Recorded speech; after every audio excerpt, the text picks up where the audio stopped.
You're listening to Out of the Box podcast with Rosie Tran. Out of the Box is sponsored by hugmetees.com. Spread love, give a hug, hugmetees.com.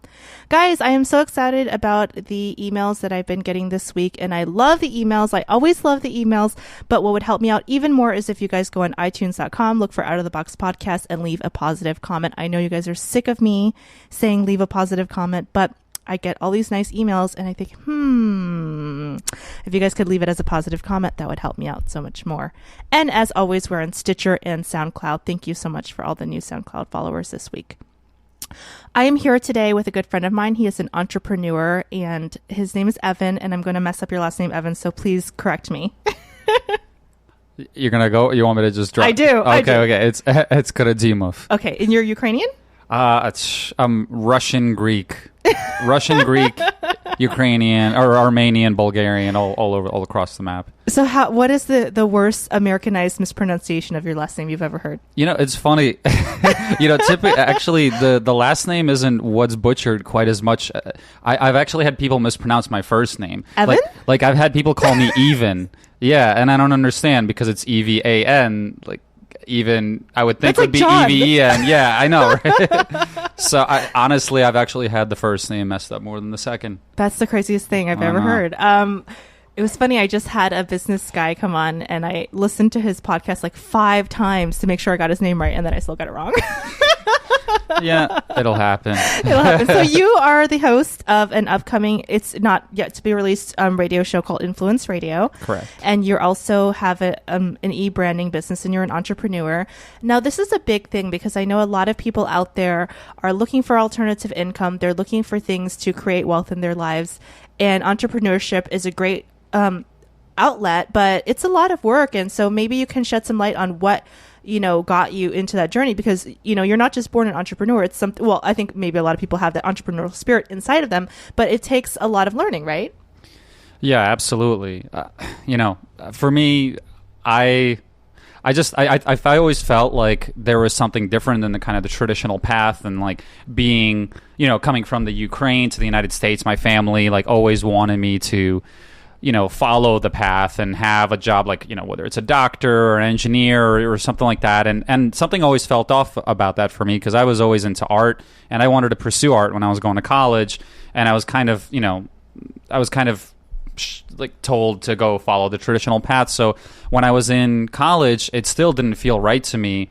And I got a lot of hands-on experience. I was actually very fortunate that I got to work a lot of internships paid internships while I was in college, and I got real-world experience. And I still just it felt a little off to me. So I searched quite a bit, and then I actually moved away from home to California. And I think, And home is not the Ukraine. You were from the East Coast at that point. Yeah, right. Yeah. I grew up in New York and I went to college there, and, and then I moved out on my own to California, which was like a big thing in itself, So I always had a little bit of that rebellious spirit. And I was just trying to figure it out here. I worked at some startups and I did a lot of different stuff. So I kind of gradually started becoming an entrepreneur, and then October 2011, like I made it official. I was like, okay, I'm starting my own business. And there were it's been over 3 years now. There were definitely times where like I didn't know where my rent was coming from, or like my tires were about to give out on my car. I didn't know how I was going to pay for it. But there were so many amazing times where like I've just been able to always create my own schedule. I've been able to travel and do things my way, and when I'm feeling inspired, I could be running my business. When I want to take a month off, like I can do that. There's a lot of benefits, but there's also definitely some hardships that can come with it as well. There's a lot of downsides. I know, when I was just on the road as a comedian doing comedy full time, it's like shifting from second gear to third gear, because you get into what I call hustle mode, where it's like the rat race times 20, right? So you're not just working that 9-to-5 rat race. You're there's a hunger inside of you because you really don't know where your next paycheck is coming from. And that's something that, there are the benefits for working for someone else, but there's also benefits for being an entrepreneur. And that's something I had to teach to my husband, Andrew, because he really had not understood the value of hustle mode, where you're like thinking outside of the box, like, how am I going to get some money? And that doesn't necessarily mean doing something shady or doing something unethical, but just thinking really outside of the box for that month or that week, and it kind of puts you in a different gear.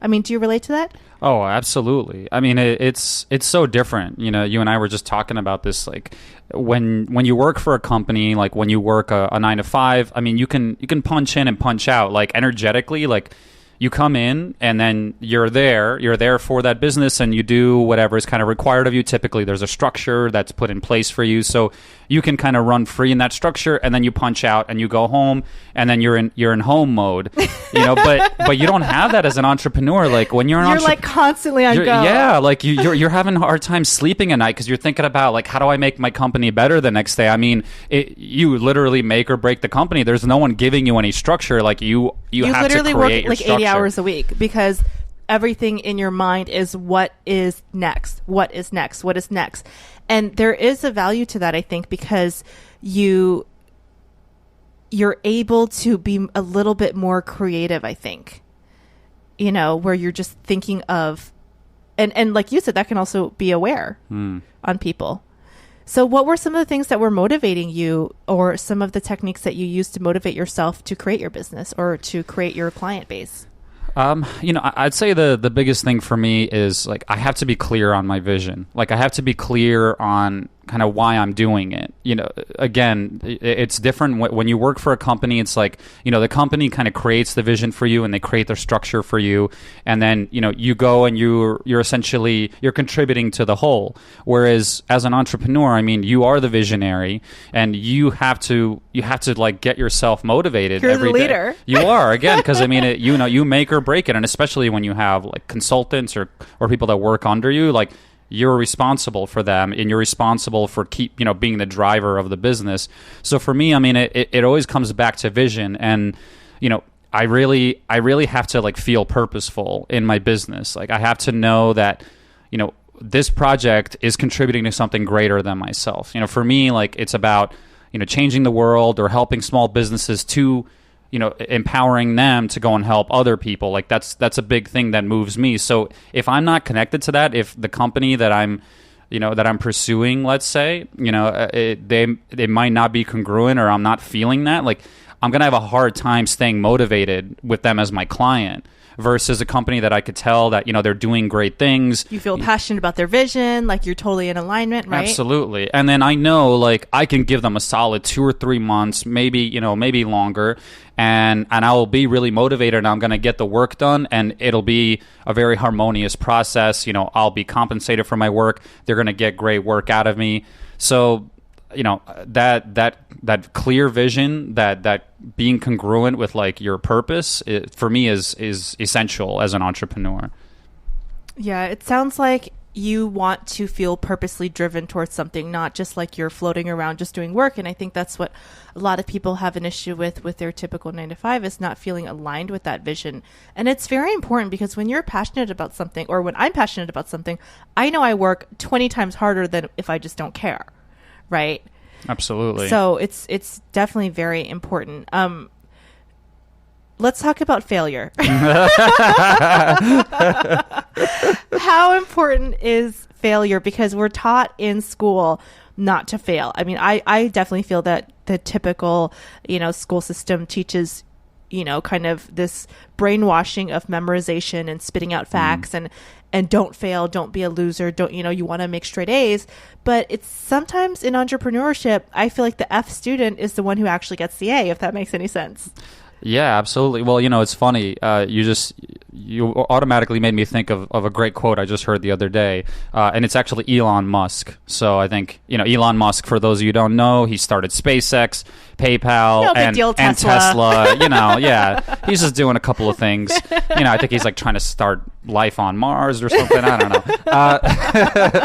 But, you know, Elon Musk said, you know, if you're not failing, then you're not innovating.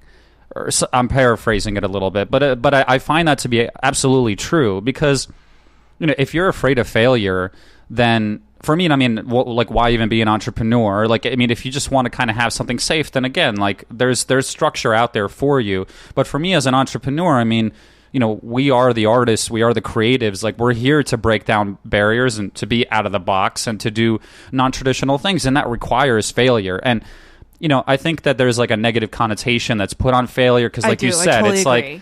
like, I don't want to be an F student. Like you're built into these, like, you're built into a box essentially, making you think that like this is bad, and like, no, there's so much growth in messing up because you learn how to do it better next time. I think it was Thomas Edison that said, I didn't fail 9,999 times making the light bulb. I just found 9,999 times ways to do it better, until he finally like made the light bulb. And like, imagine us without a light bulb, but he failed so many times before he actually created it. And then it was that much better. He was that much richer and more experienced, and like he had that much more wisdom from the quote unquote failure. And I think that failure is also taught as something that is, I know, for example, growing up, when I failed, there was a lot of anxiety around it. There was a lot of yelling and screaming, or you're wrongness and around failure. And so I think that's why so many people are afraid to fail, to be vulnerable. And I have another quote that's that I love, that's very similar to the one you just gave me from Elon Musk, which is, I don't know who said this, but it's, if you're not completely, I think it's Oprah, I'm not sure, but if you're not completely embarrassed by yourself last year, you're not, what you did last year, you're not learning and growing enough, right? Because if you're learning and growing, then you will look back at yourself and say, hey, I'm a little bit different. I'm a different person. And I don't like that idea that people don't change, because I think that change is inevitable, obviously, and that we keep growing and learning. And if you're just staying nice and quote unquote comfortable, you're not really serving yourself. You're kind of actually self-destroying, because we need to keep growing and learning. And so that's really, really important. And I think entrepreneurship is a great way to learn how to fail. I'd say it's probably the best. That and relationships. Relationships are the best, and I'm so glad you brought that up, because I just did an episode on how interpersonal and intimacy and relationships is how we learn and grow and find out about ourselves, because we're in, and a lot of people are so afraid of relationships. Oh, I hate dealing with people. I hate dealing with, difficult people. Well, guess what? Yes, that's awesome. It's, to me, they're actually intertwined. Yeah, I've had this theory for a while now that entrepreneur, or just business and relationships are one and the same. It's all relationship. Like, it's all, creating intimacy, connecting with someone, hearing them, like meeting them where they're at, different personality styles, just like the meshing of the two, just like that they could both be very messy. And I think that's what people are afraid of. Like, they're afraid of that awkwardness, that messiness, like figuring people out. And like, when it gets tough, like, it's easier to just kind of run away. But I mean, in that is also the juice. Like, that's where the growth is. I mean, imagine if we all were just met the exact person that was like exactly like us. Like, I don't know, that to me would be such a boring relationship, right? Like, if my fiance Amira liked all the same things as me and like did things exactly like me, I don't see like, where would I grow? It would just be like a narcissist fest, right? You're like, but like, look at how awesome we both look are. How awesome we are. Well, I was going to mention that because you just got engaged. Congratulations. Thank you. And you've been in relationship with this amazing woman for several years now, and in a pretty serious relationship. So you made the comparison. What type of things are you discovering about yourself by diving in like that? Because, a lot of times talking about interpersonal relationships and intimacy and things like that are private, right? Oh, we don't talk about that. That's the one thing. Sex and money. People are like, that's taboo. We don't talk about that.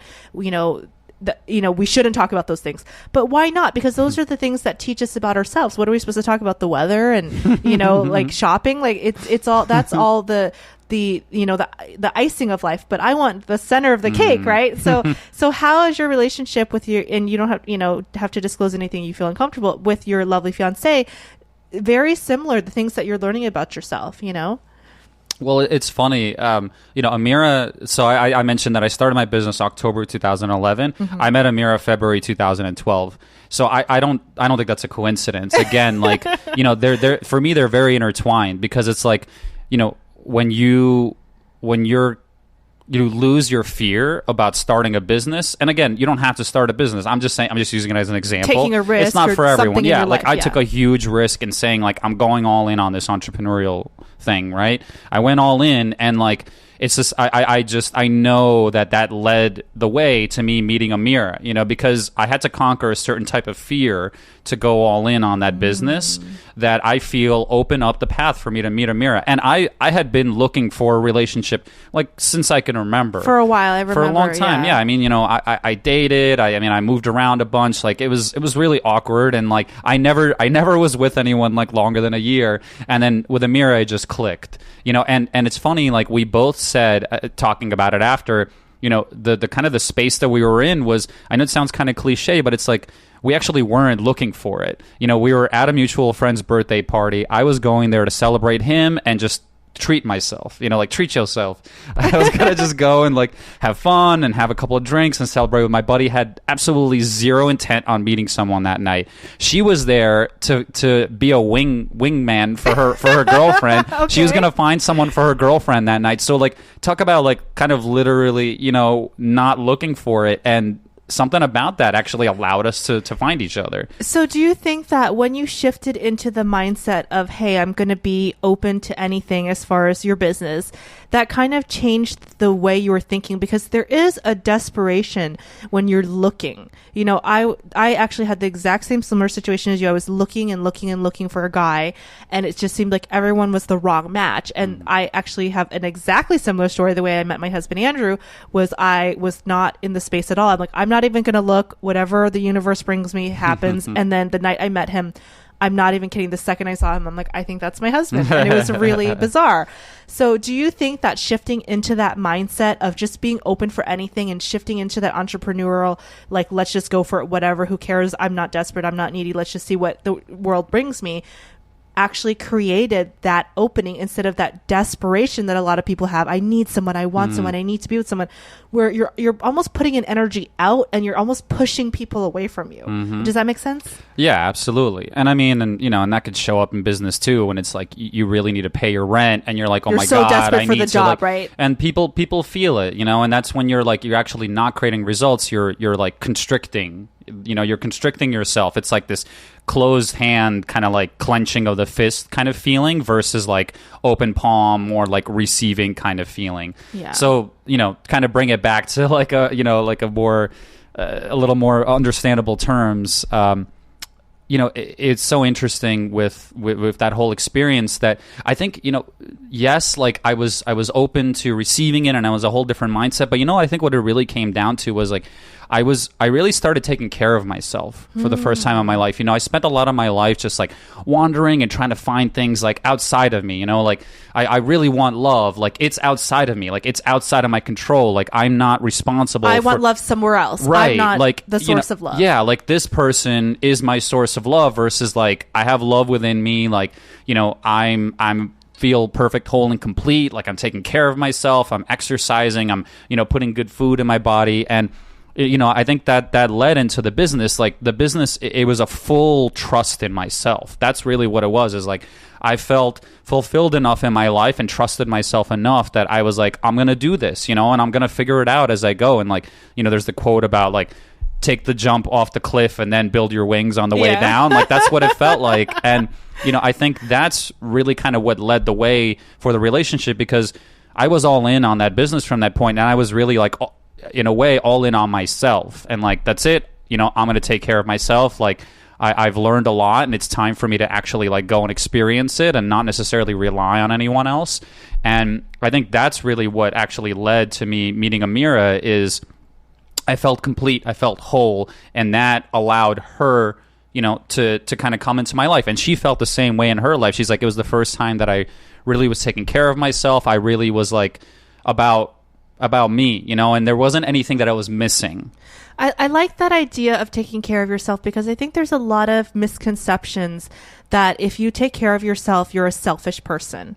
And I think selfishness and self-love are very, very different, yet they're many times confused, right? So I've talked about this before in the podcast. So for the listeners who haven't heard those episodes, selfishness is, doing something for your ego, right? So maybe you have a cocaine addiction or something. Yes, it feels good and it's all about you, but it's all about a different part of you, the ego. Whereas love is taking care of yourself in a healthy way, exercising, eating right, doing those things. And being self-loving in that way and taking care of yourself actually brings about a higher quality and value in your life, as you said, because if you're so desperate and needy and you're not taking care of yourself and you're looking for other things outside of yourself to make yourself feel loved or happy or whatever, you're kind of just getting the lowest common denominator in your life, right? Because it's like you're desperate. You'll take any job. You'll take any client. You'll take any girlfriend or boyfriend, right? Yeah. So is that where you were shifting into? Yeah. And then you're not, in my experience, like I was never really satisfied, when I was in that mindset. Like, it's just, like you said, I was just kind of taking what I can get versus just like, standing in ownership over like, this is what I deserve. And, yeah. Yeah, it's the whole thing is just so fascinating to me, like all of it, relationships and business and how they're all intertwined, and the whole journey, and even the whole concept of selfishness. Again, same thing, like there's this negative connotation that's put on it. You know what I mean? Like, you learn as a child that you don't selfishness want to be selfish. is bad. Share. Yeah, it's bad. But like, selfish has the word self in it. Like, there's nothing bad about it. Like, there's I think we know the distinction between like the kind of harmful selfishness and then the kind of selfishness that actually supports you. Like, there's nothing wrong with taking care of yourself. So I think also we got to kind of reframe our definitions as well. And there's also this martyrdom in society that's taught a lot, this whole sacrifice. It's a very romantic idea, but it's a bit delusional, of sacrificing yourself for another person, or sacrificing your life, or sacrificing your time. And a lot of us, I'm not going to blame anyone's mom, but a lot of us get this from our moms. Oh, I did everything for you, or I've sacrificed it, or maybe dads, I don't want to just put it on moms. But this idea of, you have to give up. You can't take care. It has to be given to someone. If you want to show someone love, you have to do everything for them. And what is actually the healthy way is to do everything for yourself and have them do everything for themselves, and then meet as a partnership and shake hands and say, hey, you're my partner. I'm responsible for myself. You're responsible for yourself. And let's build this like really cool life together, or this really cool business together, or this really cool whatever. Right. Absolutely. Because I think if you don't have that, then there's some kind of dependency. Again, there's something that is outside of you. Like, your partner's depending on you for their happiness versus knowing that the happiness is within them. And then, like, in my experience, that is what creates the most fulfillment for both of us, because we're actually like being our highest selves. Like, we're taking care of ourselves. We feel fulfilled. And when we come together, it's, that's when we have the best times, because there's nothing that we feel like is missing. And you don't need anything from me, or you're like just cool as Evan. And then if she comes along, it's like bonus, right? Right. Exactly. Yeah. And that to me, I think, is like how it's also just like about, because this is something that we're talking about too, is that's how it's going to be with our kids too. It's like, I'm not necessarily looking to hold their hand through everything. You gotta, like we've been talking about, you gotta let them fail too. Like, if you're gonna be doing everything for your kids and like holding their hand and being afraid of them risking and like, going out and like, scraping their knee every now and then like, they never really get to go and be themselves, because they're it's like you're kind of like controlling their process. It is. And I see that a lot with controlling parents. And, obviously I'm not allowed to, or it's not ethical or whatever, or polite to tell people how to parent. But I see that a lot, and it really is hurtful to me as a person to see these kids being just sheltered, because what happens when you shelter so much is that you're not taking away the bad thing that's there. You're just not giving that child the tools to deal with the bad thing, right? So a lot of people are like, well, the world is a really evil place. I'm not going to let my kids know about what's going on. No, you should let your kids know what's going on, and then let them know what is the healthy and happy and, safe way to deal with things and stuff like that. So there's a lot of that going on, and I'm glad you guys are thinking about that for your kids. That's really, really important. Thanks. Yeah. So you are launching Influence Radio. Correct. Tell me about that. Well, it's, man, I feel like it's a culmination of all the work that I've been doing in like personal development and entrepreneurialism and the arts and relationships and all of it.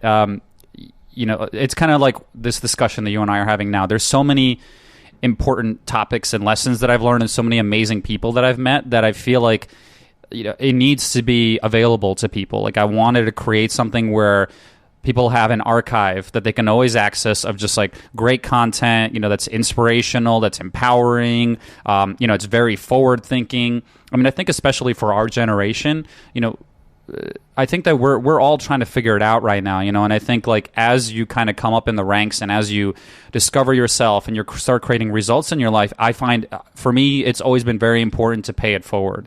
So, I've done a lot of mentoring in the past, and I've like staffed different, events, and I've done the email. I've done a lot in the entrepreneurial space. I've done the email lists. I've done the social media stuff. I've done companies. Like I've read a lot of these ebooks and a lot of things are available. And to me, the podcast thing is like the next level. It's this like.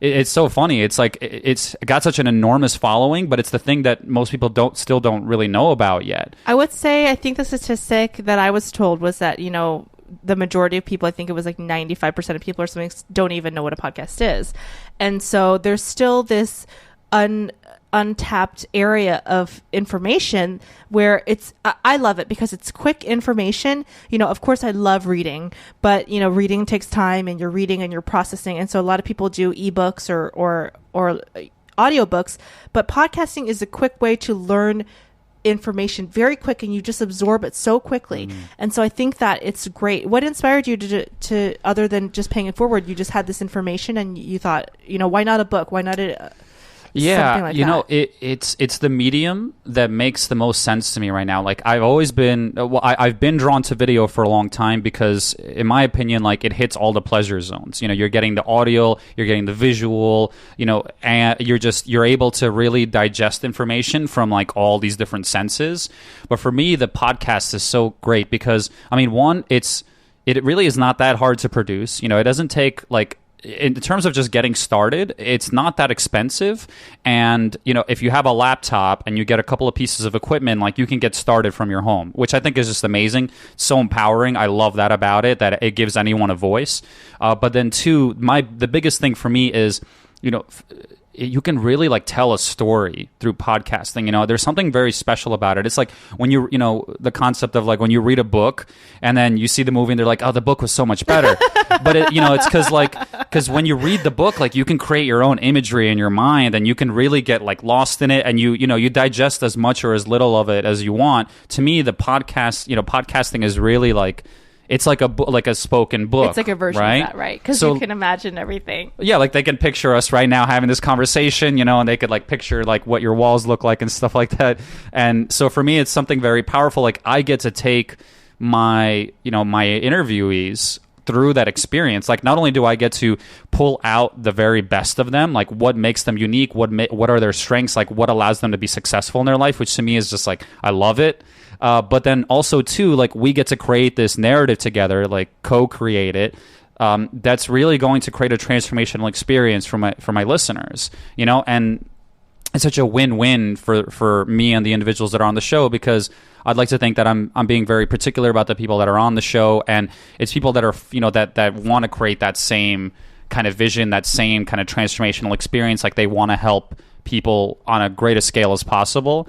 So I don't know. I love the challenge of it, and I love the potential of it. Like how many people I'll be able to reach with it.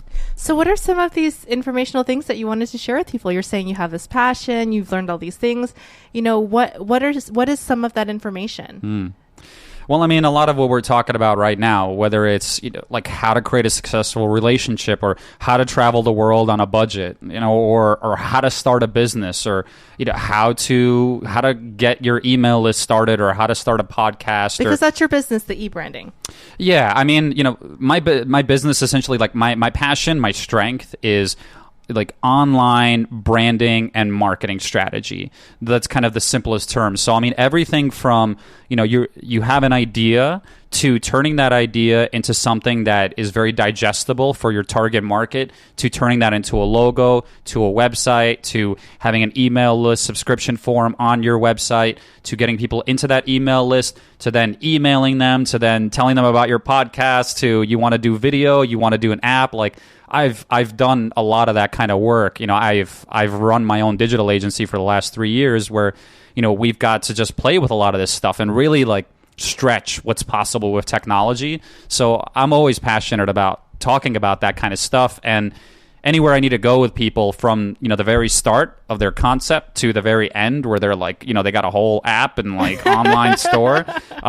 You know, I don't know. I really enjoy that, and I enjoy like, you know, hearing people talk and pulling that vision out of them, and then, you know, giving them a strategy for how to best utilize that online and how to best reach the people that they want to reach. You talk about pulling a vision from someone. You know, you're dealing with a lot of business owners, other entrepreneurs as well. It sounds kind of like a coach, almost a life coach, because are you dealing with a lot of people who don't really know what their vision is? You know, I mean, yes, you know, like there's definitely those people too. I mean, I definitely blend the two. I think that again, like it's all kind of intertwined, personal development to starting a business to having a relationship. I mean, it's all, if you're not kind of congruent with your vision, like if you're not following the things that you're actually passionate about, like the other stuff's not going to work. Like I can give you all the practical marketing and branding tools I can think of. I can give you apps and, you know, software to download and all that stuff. But like, if you're not clear on your vision and like where you're going and, you know, who the people are that you're trying to reach and a lot of these other kind of like core concepts, then none of that stuff is going to matter. You know what I mean? You're still going to get to the point where you're not satisfied with your business because you're not reaching your people. I totally know what you're talking about. And I think that doesn't only apply to business, that applies to anything. You know, if you don't know what you want in a relationship, I hear a lot of people, oh, I just want a boyfriend, I just want a girlfriend. But what they really want is to get married and have kids, but they're too scared to say, I want to get married and have kids. Or, you know, someone who, you know, deep down inside really wants a girlfriend or boyfriend, but they're playing that whole player role. Right? Or with finance, you know, someone can give you every single tip in the world to get your finances together. But if you don't have the self-worth and the passion and commitment to get your finances in order, guess what's going to happen? Yeah, right? Absolutely. And I hear that a lot because I just did a finance episode and I was talking about getting your mind right into the mentality of self-worthiness financially. And I had some fans who were like, you know, I don't care about that stuff. I want to know how to make money, how to do this, how to, you know, what stocks are you investing in? It doesn't matter, right? It doesn't matter what stocks. It doesn't matter what real estate. It doesn't matter what that is. That is, it sounds silly, but it doesn't even matter. It could be anything, right? Yeah, and that's what I mean by the term congruent. Like, it to me, it's an alignment. It's like, you know, it's almost like two paths that live within you. You know, there's the path of what it is kind of on the surface that you think that you want, right? It's like, I want money, I want relationship, I want a new car, and like they're all great things, and absolutely, there's probably a big part of you that really wants those things. But now, here's the important part. There's the other part of you that either really does or really does not want those things. And you know whether you're being congruent with that side or not by your results. So like if you're not getting the money, if you're not getting the relationship, you're not getting the car, then you're not being congruent with what it is that you really want. Exactly. Yeah. Like that is truly how it works. Like, I mean, we're responsible for our reality, and if there's something that we don't have, then like it's time to do a gut check and look within ourselves and see if that's really it. Because if it really is it, and we've all had these moments where we were like crystal clear on what we wanted and we freaking nailed it. You know what I mean? Like there was like a job that you really wanted, or there's a pair of shoes that you really wanted. Like you got those damn shoes, and in that moment, that's what I mean. Like you were congruent. Like the left half and the right half were aligned. It was the same. It was the same. And I think what Evan is talking about is like those people who are saying, you know, oh, I just really want a boyfriend. I just really want a boyfriend. Yet they're single. Well, if you really really wanted a boyfriend, you would have a boyfriend. Or if you wanted, no, it's impossible. You have to find the person. All those things are excuses. Just like saying, well, I want to, make $10,000 in the next month, and yet you only, have $1,000. Well, it's hard. You have to find a job, and you have to do this, and you have to. Those are all excuses. But I can tell you right now that someone who is that passionate and committed about creating that result would do it. And like you said, as an entrepreneur, all these out of the box things just come out of nowhere when you're put kind of at the edge of that cliff. And and you have to make a choice. All of a sudden, you think, "Oh, I can have a garage sale. Oh, I can do this. Oh, I can do that. Oh, I can sell stuff on Craigslist." All these ideas just come out of nowhere that you never thought would be possible when you're open-minded to that goal, right? Absolutely. And so it's when you feel stuck, listeners. If you're stuck in an area and you're saying, "But no, Rosie, you just don't understand. I really want this, but I just can't get it." You have to think about what you're saying. If you really wanted it, then those excuses wouldn't matter. Yeah, it's like, or you would see them as excuses instead of legitimate excuses. Then that's what I was saying earlier, that it's not something outside of you. Like, those excuses to me are things that are outside of you. They're outside of your like, you're saying, well, my boss is not giving me the time, or oh, we're in a recession, or no, this person just like they're not hearing me, and that's why I'm going to get out of a relationship with them. All of those things are something that's outside of you. You're giving them your power. You're giving your power to your boss. You're giving your power to the significant other. You're giving your power to either the recession, like this thing that, like, no, the power is all within you. So like, you have control over your reality, and you can quit your job if you wanted to. You know what I mean? You always have choice. Like, and so that, I think that's really important, is that you got to keep looking within. The answers are still within, and the results are only going to come from within. You can't be a victim of things that are outside of your control, because then you're never going to have what you want. That is, and there's always going to be an excuse. Trust me. If you want to make up an excuse, there's always going to be an excuse, and they will be valid, but they're not true, if that makes any sense. Yes, we're in a recession. Does that mean entrepreneurship and business and people are not making money? No, that's not true. So it's a valid excuse. Yes, we are in a recession. That is a valid excuse. But are you going to buy into that? Is it the truth? And the answer is it's not the truth, because, any entrepreneurial book that I've read, all of them say that the most millionaires are made in times of recession. The most, opportunities are present in times of recession, because people are desperate, and real estate is cheap and things are cheap. And so you need to look for that alternative and not the excuse. Again, the excuses may be valid. Maybe the person that you're dealing with is difficult, but that is a wall, and walls are meant to be climbed and jumped over and knocked down. Absolutely. So I think that's really, really great. And that's real talk right there. Hashtag real talk, right? I love it. And, Evan knows from experience, and I know from experience, I've known him for a while. And, when you are, at the edge of the cliff, money ideas just come out of nowhere. Evan and I have done telemarketing, other things together, other random jobs, who knows what the heck we're doing. And you just think in your mind, how can I create this income? Money is just an example. But if you have that mentality of what can I create next? How can I get this to happen? Screw this excuse. It's just BS. That then you can climb over those excuses. But there's always going to be an excuse. Are you kidding me? Oh yeah, I mean, my excuses still like kick in every morning. Yeah, I mean, that's the thing. I think that's important to note, is that it's not like you ever lose the excuses. It's they're not always like there. You ever lose the circumstances. I mean, they're always going to be there, but it's your choice every morning, like whether you're going to be a victim of them or you're going to say, I'm going to go for it anyway, and like figure it out on the way and do it. And you can apply this to anything in your life. It doesn't have to be entrepreneur. If you're not an entrepreneur, that's fine. If you're not in a relationship, that's fine. I just was speaking to a girlfriend of mine about this, about weight loss. She said every day, I have an excuse why I can't go to the gym, or why. And the only way over that excuse is just to disregard it. You still accept that it's an excuse. She's still, because she's trying to lose 30 pounds and she's doing a great job. And she still says, oh, I don't feel like going to the gym today. But guess what? Not feeling like going to the gym is still an excuse. And then she has to force herself to get over that excuse and go to the gym. And of course, it's easy to want to eat that candy bar or want to eat that whatever, because, it's so yummy, which is why, people get overweight in the first place, and say, no, I want a banana instead, or no, I want a salad instead. But it can apply to anything. And I think weight loss is a good metaphor because a lot of people struggle with that. And a lot of people know about the excuses that can come up with that. And so it can be applied to anything in your life.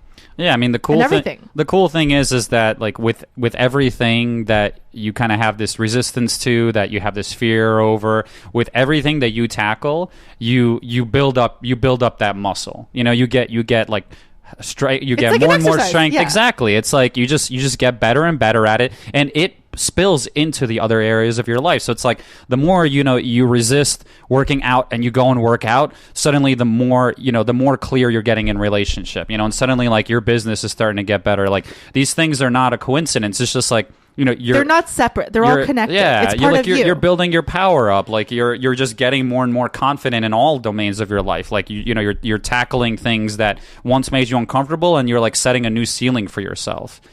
It's like somebody I think used the analogy the other day. It's like you're climbing up a mountain, and with every step that you're climbing up the mountain, you have a broader view of everything below you. So it's like the higher up the mountain you go, the more you can see below you.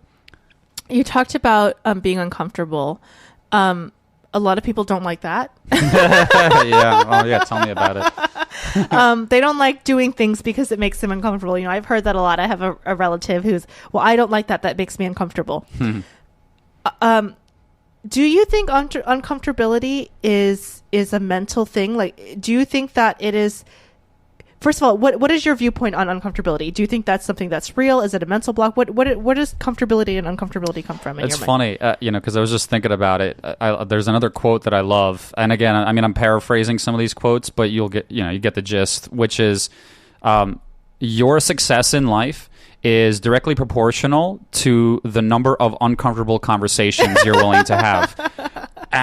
I love that. I love that. Like, I always come back to it, and people know that anytime they listen to me, like, I always reference that, because to me, that it's not just the uncomfortable conversation. That's a reflection of everything, right? It's like people don't like having uncomfortable conversations. It's one of the things that we fear most, right? What do they say? Like, the biggest fear in America is public speaking. Yeah. Like, that's crazy. So, like, think about, how many restrictions we put on ourselves, how much fear we have over talking in front of people or saying something. The talking comes from judgment, because a lot of people are afraid to be judged. That's where that fear comes from.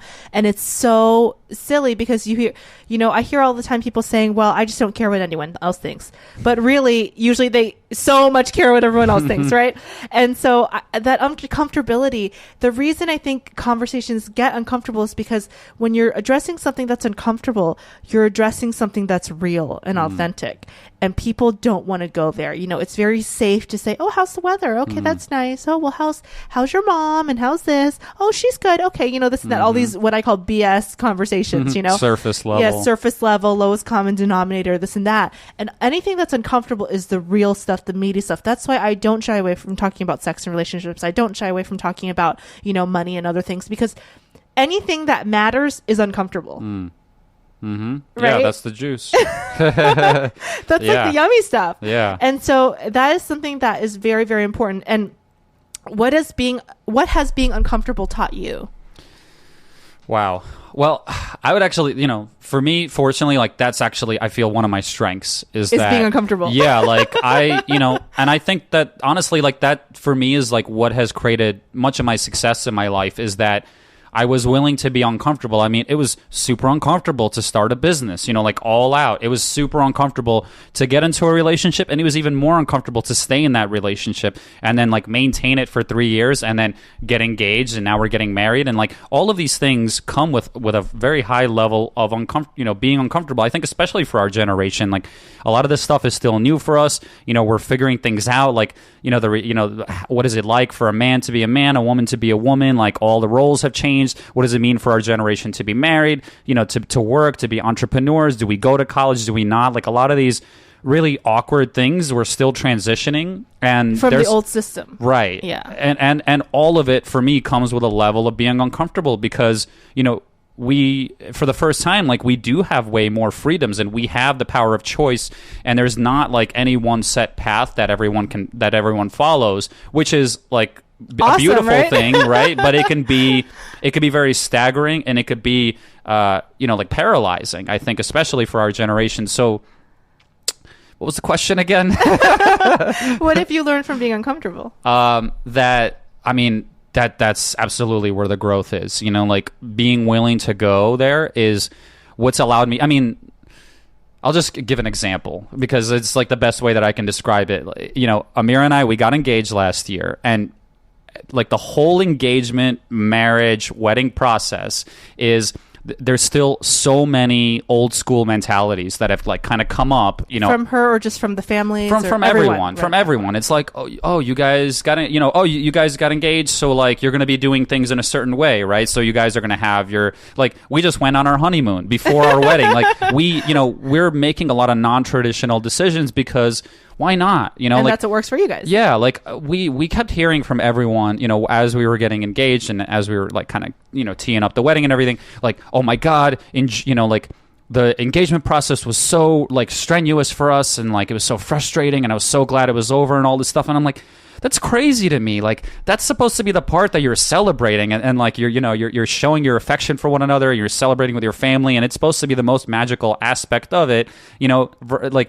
Because for me, like, the wedding is not a destination. Like, it's just the start, right? Like, I was clear after hearing that from everyone that we were going to do things differently, that we were going to make the whole thing a celebration. Like, our whole life is going to be a celebration. Like, why not go do the honeymoon beforehand and then do another one after? Like, I think that life processes, there's a lot of comparing and contrasting. Totally. Because when we got engaged, there was a lot of people projecting their own belief systems onto us, you know, and actually everyone, listen to what I'm saying very carefully, listeners, and listen to what you say in your daily life. Everyone is constantly revealing themselves. So the people that told me, oh, good luck with that, you know, divorce is blah, blah, blah, blah, blah, number one in America, that shows their consciousness, right? So, I got a lot of those. I got a lot of, oh, good luck with that, good luck with marriage, you know, divorce rate's like 60%. And that's their own fears. That's their own fear, and many of people who told me that were, guess what? Divorced, right? So they're putting their failure on me. Thanks a lot. You know, you can have your own failure. I'll take mine.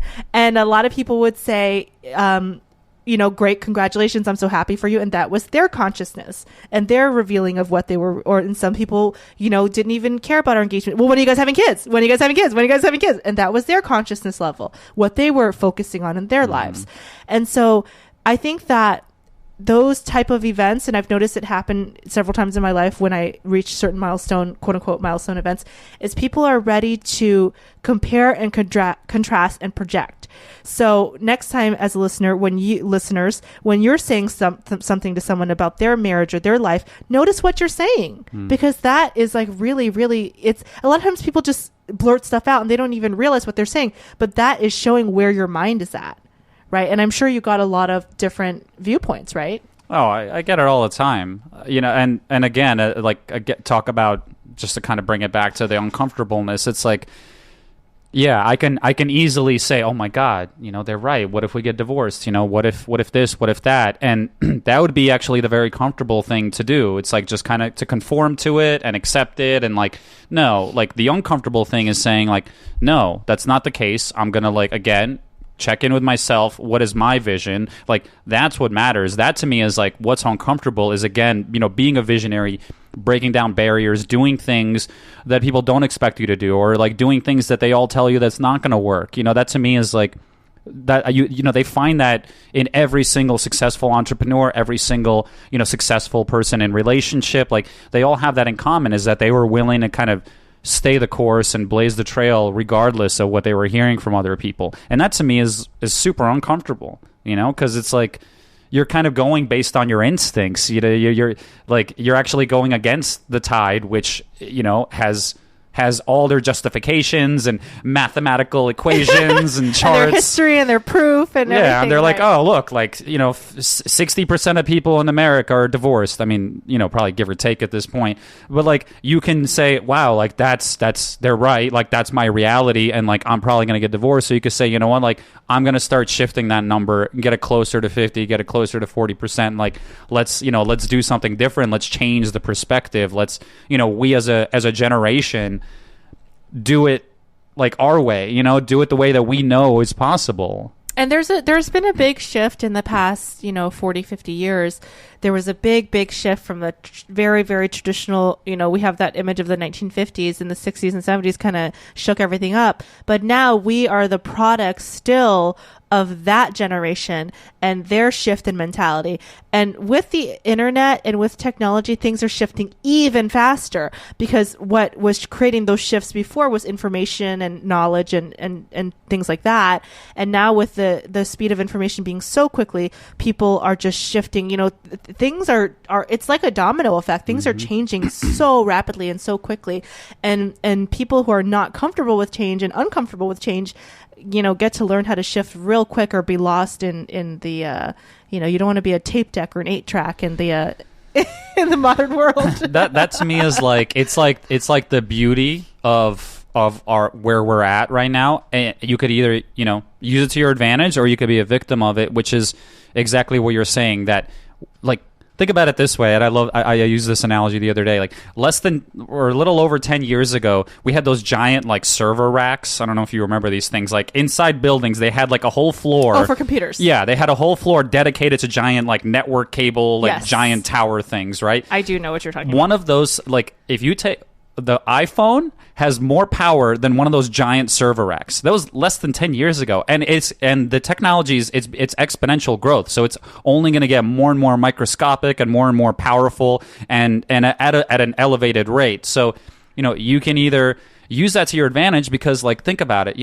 You have so many more resources available to you now. The fact that people are like second guessing even going to college because they can do courses online. There's kids, with YouTube channels that, like, 7 years old that are making money off their YouTube channels, and like kids that like 3-4 years old are using iPads. Like, it's crazy, and they're going to get better at it, and it's going to grow more and more. And this is like the boom right now, in my opinion. Like, you could talk about recessions, you could talk about all this stuff, but we are like living in the golden age. We are. Look at us right now. We're recording a podcast, off of your laptop that you just, you got some equipment, you set it up at home, and like you can reach people all over the world. Before, you needed a radio studio, you needed, to be part of a giant, corporate conglomerate network to be broadcast anywhere, and there are people now that have more, podcast listeners or whatever than 50 years ago, the top, radio personality.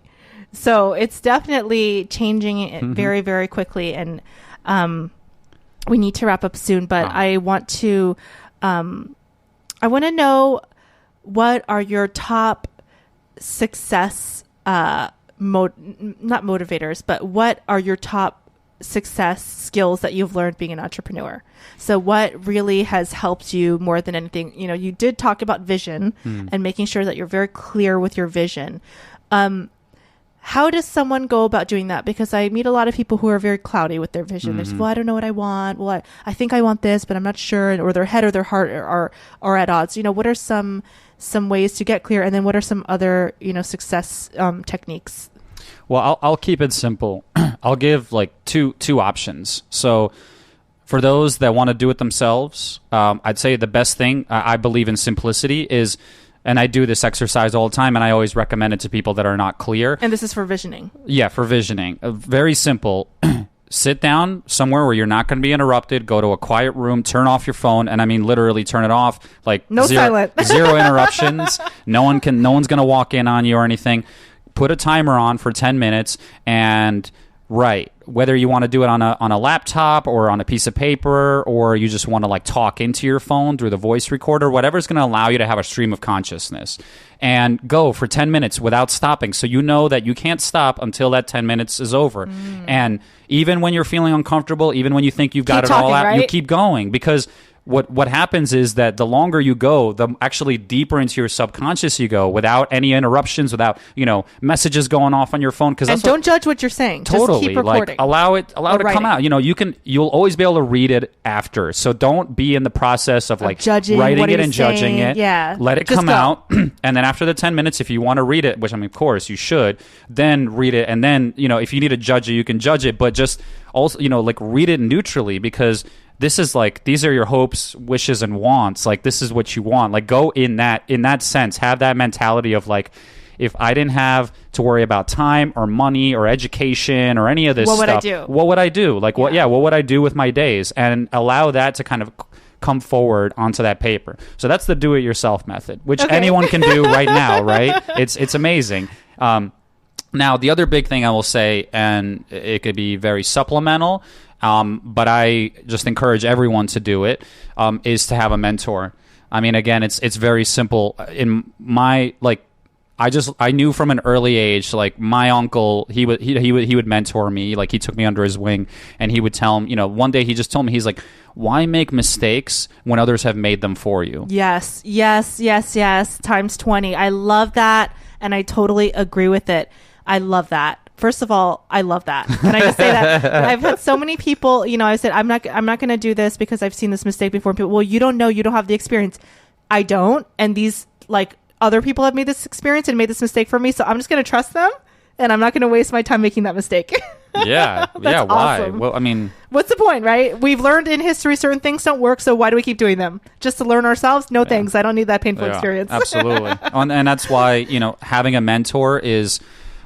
everyone that I've interviewed already, like, so I've interviewed 12 people for my show. Every single one of them have told me that. They said that is the one thing that is the biggest contributor to their success, is like they had someone that took them under their wing, someone that they were already where they wanted to be. So like, let's someone say, to model yourself. Yeah, after. you want to be the best podcaster, you want to be the best, like, spiritual guru, you want to be the best, like, musician. You go and model yourself after the best, and, like, ask them. Because, like, if you don't ask, the answer is always no. So go and ask, and ask for support, and allow yourself to kind of receive whatever it is, whatever lessons they have to give to you.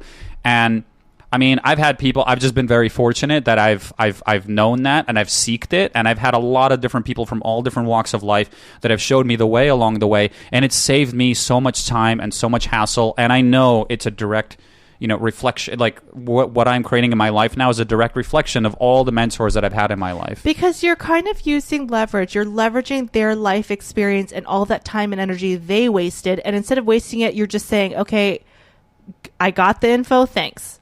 Right. Like, why fail at a business? Say you're doing a business that's not, so out of the box. You just want to, own a gas station or something. Go find someone who owns a gas. It's not rocket science. Just go find them and copy what they did. There's nothing wrong. You don't have to create the next iPhone. There's nothing wrong with copying what someone else has done and that is successful. You're not stealing anything. It's wrong if you steal it and say this is my own information. Because guess what? They did the same thing. Nothing is else, original. Right? Nothing, zero originality. Like everything is always inspired from something else. That's the nature of art. Right, yeah. It's the nature of art since the dawn of man. I want to add to your visioning process, because you talked about congruency and having things be aligned. I think another value that people can have is, saying what you want superficially, but also asking yourself why. So, a lot of people, for example, want to be wealthy. Oh, I want to be wealthy. Well, what is the reason you want to be wealthy? Is it you want to be wealthy because you want time? Do you want to impress people? Do you want to feel powerful? Because sometimes what you really want is something different than the surface level thing. And you can't really get to it unless you understand what it is. Right. And then sometimes you can get what you want without going through all that rigmarole. You don't need, maybe someone will say, well, I want $5 million because I want to impress women, or I want a woman, and I think women only want money. Well, you can get a woman without $5 million. So maybe you don't have to go through the whole $5 million thing. Yeah, exactly. Maybe what you really want is to feel loved and compassionate. Well, I'm not going to get that unless I have a high quality, whatever. Okay. First of all, anyone who says they can't get a relationship because of money, it's a total excuse. There's guys on the bus that have a girlfriend. I've seen guys riding the bus that have a girlfriend. So did I mention I couldn't pay my rent for a while? Exactly. And I met Amira? And his fiance is very, very beautiful and very smart and intelligent, and a great catch. So these whole stories are, you need this to get that, go underneath what you're saying you want. What is the purpose that you want the money? What is the purpose that you want the girl? What is the purpose that you want the XYZ? And go underneath it and say, hey, what is the real reason? Oh, because really there's only a couple reasons to do something. It's because you feel driven to do it, which is usually purpose driven. And that's usually a higher power, either God, or you want to leave a mark, or you want to inspire people. or most reasons that people do things are for love and acceptance. That is the main reason a lot of people want money, power, blah, blah, blah, blah, blah, blah, blah, blah, blah, is because they want to feel loved and accepted. And so you can get that for free. So you don't need to be doing all this crazy stuff. So I think it's important in the congruency to find out what is underneath that. Absolutely. Because sometimes saying, well, I want $1 million, really you could give or take the $1 million if you had X, Y, or Z, the love, the acceptance, the girl, whatever. Yeah. The self-love, like you said. Yeah. So that's really important. I'm so sad we have to wrap up. How can people find you online? What if someone is an entrepreneur themselves and they say, hey, Evan, I want to hire you for marketing. Where can people find your services? Well, definitely first and foremost to go to my website, evankaradimov.com. That's EVAN. We will have a link. We're going to have a link. I know the last name is intense. So definitely go to my website, sign up for my email list, and then that way you can find out about when Influence Radio is starting up as well.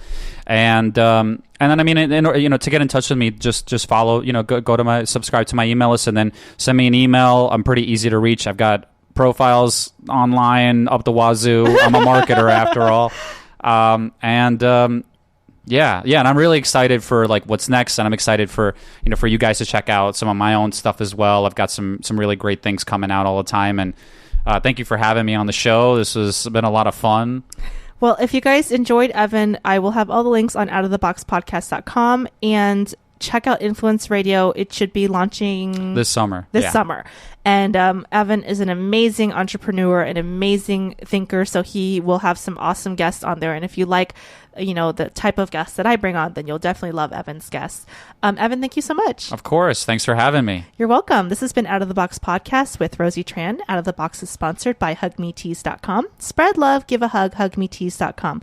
Guys, go on Stitcher, go on iTunes, and go on SoundCloud. If you're a SoundCloud listener, please click on the subscribe button. If you love the podcast, go on iTunes and leave a positive review. If you hate the podcast, go on iTunes and leave a negative review. I don't care because reviews make my numbers go up. So go on there and tell me how much you hate me. I love it. It's awesome. If you want to support the podcast, please visit outoftheboxpodcast.com and click on the donate button. We're now accepting Litecoins, Bitcoins, and all alternative currency. This has been Out of the Box Podcast with Rosie Tran.